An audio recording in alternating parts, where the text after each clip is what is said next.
Hey y'all, it is Lachi, she, her. I am a Black woman with cornrows and I identify as blind, neurodivergent, a loudmouth Aries, and a New Yorker.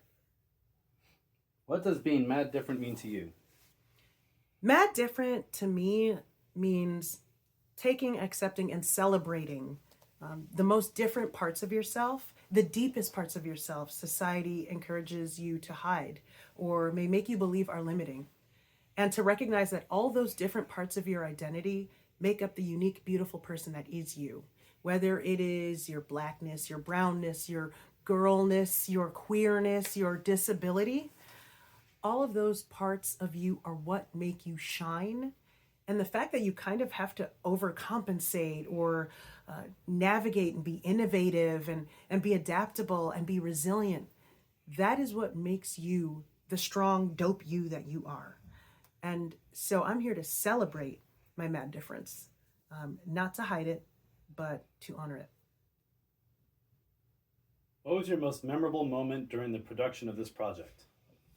So, Mad Different is a series of 4 performance concerts done at Amazon Music Studios, with the resultant songs being put out on Spotify. And each song celebrated a different part of my identity and was co-artisted with someone else in that community. And I gotta say, it was such a beautiful process. One of my most favorite parts, though, of filming the concert series for Mad Different is that both behind the scenes and in front of the scenes were folks with disabilities. All right. So we had in our crew, in our cast, and the artists and the musicians, and like a lot of folks with disabilities were all over this shoot. Right. And so at every shoot date, we had access check ins. And so an access check in is before you shoot on a film, a studio project, or whatever, you go in a circle and everybody says their name and a brief self description. So, Lachi, she, her, Black woman, cornrows, and briefly state what your access needs are. I could say, well, I'm blind, so please let me know if I'm going to trip over a wire, but otherwise, my needs are met. Or somebody could say, I was up late last night, so I'm going to be taking breaks. You don't have to have a disability to have access needs. And so I just got to say that that was actually the most beautiful thing. Every time we did an access check in before shoot day, we had a very beautiful shoot day full of family, love, and people taking care of each other. I remember at one point, someone who would consider themselves non-disabled had problems with like flashing lights.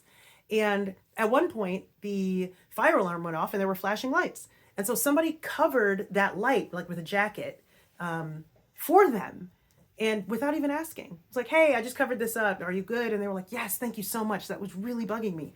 Both of them non-disabled, one accommodating the other because they knew each other's access needs. How do you believe this project will impact the disabled community and disability culture? So one of the ultimate reasons for Mad Different, one of the ultimate reasons for everything I do is to utilize pop culture and high quality art to elevate disability narratives to mainstream discussion. And Mad Different is no different in that sense. And so what I hope will happen is we're showing by doing that you can have disability in the crew, the cast, as the artists, as the musicians, and as the subject matter. We also were able to showcase access and accessibility as art. So in each of the performance videos, music video style, we opened each one with a celebrity audio description from really amazing leaders in the disability community, some of whom you may know, like the Tiffany Yu, Molly Burke, Imani Barbarin, and Spencer West. We also were able to have sign language front and center with our sign language artist, Indy Robinson. We even had COVID cautious representation with Mercedes Lysicker on cello. And we also were able to do interviews so that we can dig into the subject matter of each video. And so really what I hope is to showcase to the world that we can have high quality competitive art about our stories that are fun, feel good, and elevate that joy as resistance. That's really what I hope to do. And lastly, I really hope to showcase again that we can have people behind the scenes that deserve to be paid for their work. What would you say to your younger self or young disabled people about working to accomplish their dreams? Yeah, a lot of people say, just don't give up, or you can do it, or, don't listen to the haters. I always tend to say, make sure that you get really good at your craft or the thing that you want to compete in so that you're hired for your skill and not your disability, so that you're much more comfortable asking for accommodations and folks are much more comfortable giving them to you. Although they should always just give it to you anyway, you know how it be. But I've actually come to find that our biggest issue is isolation. Yes, there's ableism. Yes, there's inaccess, but that internalized ableism festers. And that's what our truest problem is. And we can work on that by helping fix ableism. We can work on that by helping fix inaccess.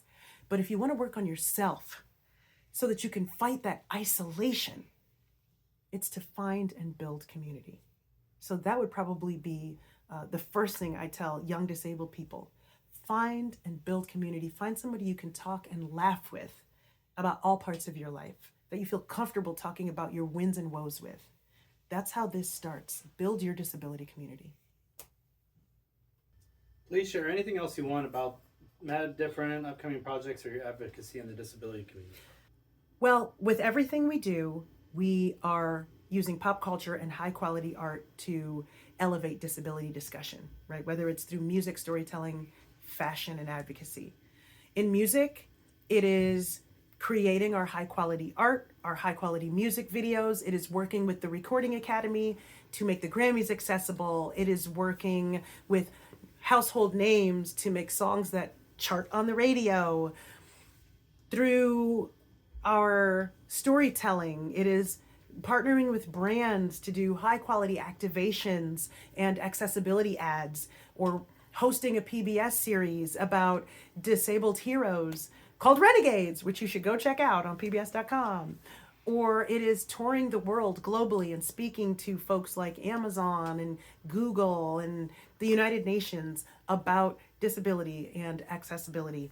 Through fashion, it is using my glam canes, which are bejeweled canes, and getting them out into the world to as many folks as possible, whether it is a walking cane, whether it is a blind cane. And it is also just dressing fab and looking dope and showcasing my joy through my fashion, through resistance. And through advocacy, it is me running Ramped, recording artists and music professionals with disabilities, where we work to bring competitive opportunities to creators and professionals with disabilities and neurodivergence, et cetera, et cetera, et cetera. So we are constantly pushing. We have dates coming up. We have so many cool things on the horizon. And you can find out all about that at lachimusic.com, lachimusic.com. And follow us on Lachi Music on socials, etc. And if you yourself are a music creator or professional that's really interested in benefiting from the opportunities of Ramped, hit us up at rampd.org. This is for you. Thank y'all so much for your time.